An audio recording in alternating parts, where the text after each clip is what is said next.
Kamis malam Gunung Kelut meletus. Abu vulkaniknya menyebar tak hanya di Jawa Timur, melainkan hingga ke Jawa Tengah, Yogyakarta, bahkan sebagian wilayah Jawa Barat. Untuk mengetahui seperti apakah karakteristik letusan Gunung Kelut, berikut kami putarkan cuplikan dialog program Prime Time Jumat kemarin bersama pakar Gunung Api dan Panas Bumi ITB, Asnawir Nasution. Bicara soal Gunung Kelut kemarin ini saya sampai mikir ini mungkin kejadiannya masih seperti 2007. Saya di sana waktu itu Pak Asnawir. Itu letusannya cuma pluk begitu aja, cuma ada asap sedikit aja. Nah, waktu itu dikatakan bahwa sebetulnya ada sesuatu yang menahan letusan gunung menjadi tidak eksplosif seperti itu. Nah, kalau kita melihat yang sekarang ini nampaknya yang menahan itu terbongkar semuanya. Artinya ada kekuatan yang jauh lebih besar daripada yang 2007. Itu yang terjadi, Pak. Sebenarnya kalau kita ikuti kasusnya Kelut itu memang secara umum kalau kita ikuti sejak 1900 itu umumnya eksplosif. Umumnya eksplosif. 1919 yang bisa diikuti kan, kemudian 51, 66 bahkan 90. Memang tahun 2007 kita coba itu memperkirakan kemungkinan eksplosif, ternyata tidak. Kemungkinan besar akibat tekanan dari gasnya. Tekanan gas itu kemungkinan diakibatkan oleh komposisi mahmanya yang relatif lebih basah, kita bilang. Sehingga akumulasinya menjadi naiknya kubah lava. Memang ada letusan sedikit yang kita sebut letusan freatik waktu itu, tahun 2007 itu. Sehingga terbentuklah kubah lava. Habis itu diam. Diamnya itu juga dapat menahan aktivitas gas yang dari dalam. Aktivitas gas itu sudah tentu magma yang naik ke permukaan. Tertahan dia oleh kubah lava. Kalau tidak salah itu informasinya sekitar 8 sampai 10 juta meter kubik. 8 sampai 10 juta meter kubik terakumulasi di dalam kawah itu sendiri. Nah, berikutnya itu ada air berikutnya. Airnya hanya sedikit, yang sebelumnya hanya danau kawah kan. Setelah 2007 itu terjadilah bentuk kubah yang kita lihat tadi sudah disajikan di dalam highlight pertama tadi.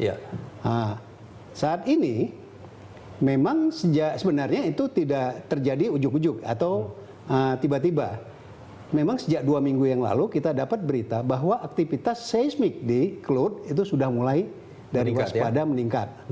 Memang itu meningkatnya kayaknya cepat sekali ya, dari waspada sampai ke awas itu kayaknya.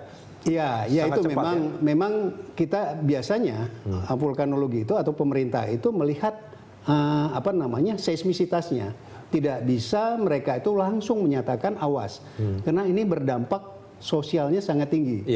Hanya memang kalau terlalu pendek, memang susah bagi masyarakat untuk melakukan penyelamatan diri atau persiapan. Tapi kan 2 minggu sebelum itu sudah diinformasikan kepada masyarakat ya. Ini kalau kita melihat apa yang terjadi saat ini nampaknya memang tenaga yang dikeluarkan pada tadi malam ini jauh lebih besar dibandingkan letusan pada sebelumnya 2007. Itu benar sekali. Apakah itu disebabkan oleh tersumbatnya oleh kubah lava itu sendiri atau yang lain? Memang saat ini kita sulit menyatakan bahwa sumbat lava sudah terbongkar sebagian atau masih utuh, itu kita belum tahu karena belum ada yang sampai saat ini bisa melihat kawah itu sendiri, itu yang kesulitannya.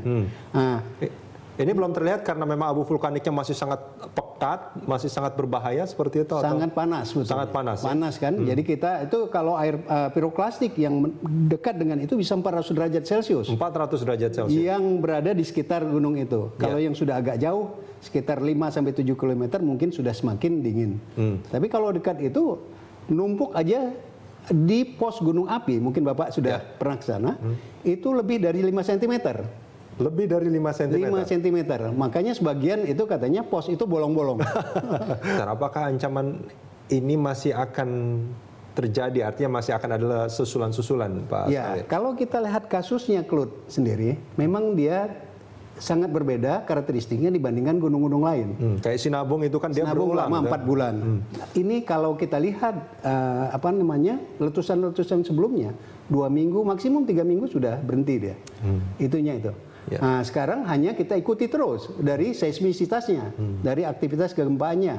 Itu yang sedang mungkin teman-teman di pemerintahan atau di PPMBG terus memantau bagaimana aktivitas magma ini bergerak ke permukaan, apakah dia akan membuat eksplosif lagi yang lebih besar atau biasa.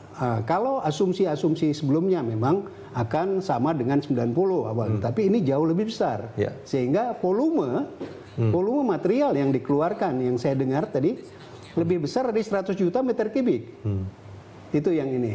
Otomatis volume yang menyebar juga tergantung arah angin.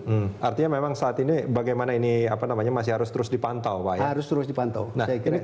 kalau kita melihat kan statusnya juga masih belum diturunkan. Nah, ini artinya memang belum saatnya masyarakat untuk merasa aman untuk pulang ke rumah mereka. Belum, terutama yang di areal yang ditentukan pemerintah tadi 10 km. 10 km. Ya, karena karena bentuk kawah kelut itu kan agak membundar dia kan.